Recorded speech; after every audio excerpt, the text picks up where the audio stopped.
Best wishes for your case mister Umar, लेकिन आज के बाद तुमसे रिश्ता रखना और मुलाकात करना मेरे लिए पॉसिबल नहीं होगा। ज़ैनब प्लीज प्लीज थोड़ा रिलैक्स हो जाओ, ट्राई टू अंडरस्टैंड। जल्दी मत करो, सोचने के बाद कोई फैसला करना। सोचने की जरूरत नहीं, जितना सोचूंगी खुद पर ही मुझे गुस्सा आएगा।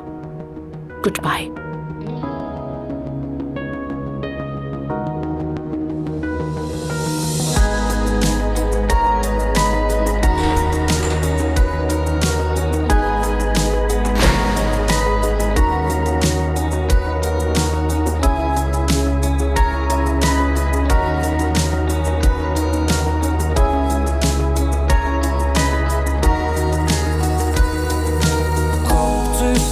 Takvimden çıktıysak en dipten gel artık her kimsen. Seni bekleyecek mecalim yok. Durdum duraklara döndüm, sustum susanlara sövdüm, dövdüm ben gölgemi dövdüm. Size anlatacak hikayem çok.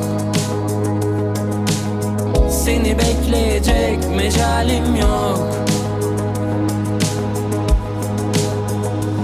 Ama ben o gözlerindeki yaştım.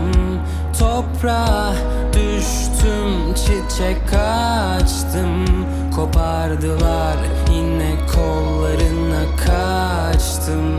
Bırakma ben o tepeleri aştım. Ama ben